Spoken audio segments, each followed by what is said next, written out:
George, you mentioned in the previous segment just about COVID. Love to get your sense of how that affected things economically and socially in Vietnam, and now what's happening in the post-COVID environment.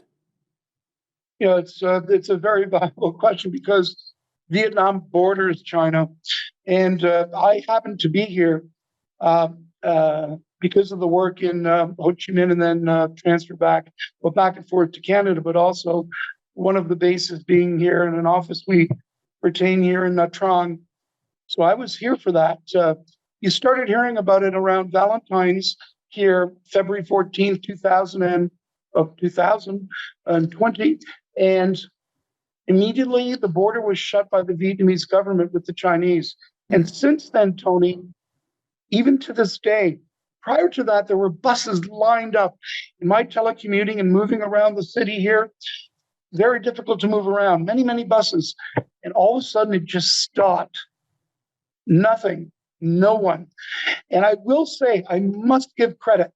I give credit, by the way, to President Trump, who, notwithstanding people saying things that were not true, took immediate action and the right action. And I'm thankful for that. I must commend, at the time, Prime Minister Phuc, it's now Prime Minister Chin, but President Phuc immediately cut the border off. So we did not experience here an explosion of COVID. There were cases, but they were very isolated. And everyone got their shots and adhered to that. But last year, it finally caught up. And why? Because the vaccine, we were at the front end, we being the Vietnamese government was at the front end of prevention of the Chinese coming to spread COVID.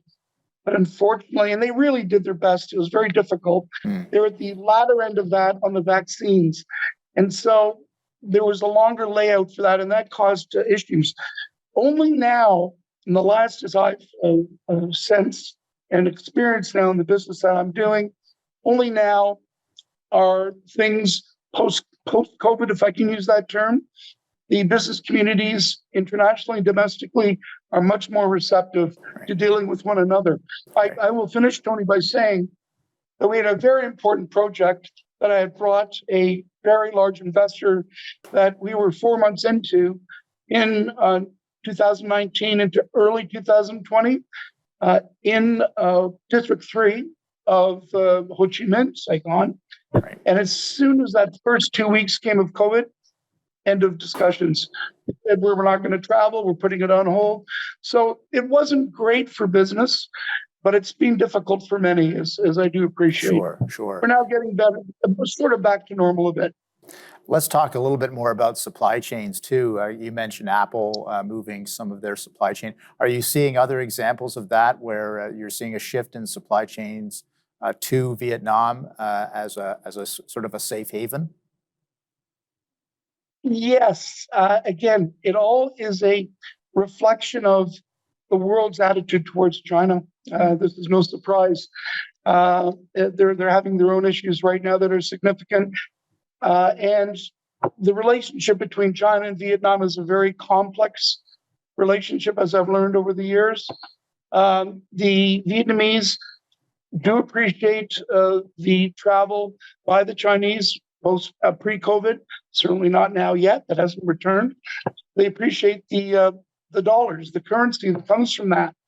But then there's the other side of the coin in terms of their Chinese interest in land and their interest that they may claim at sea in the, quote, South China Sea, which creates some concern, right? Understandably. So that's one of the areas that I would say from manufacturing standpoint, from an investment and real estate standpoint, Vietnam is moving in the right direction right now. That's clear to me.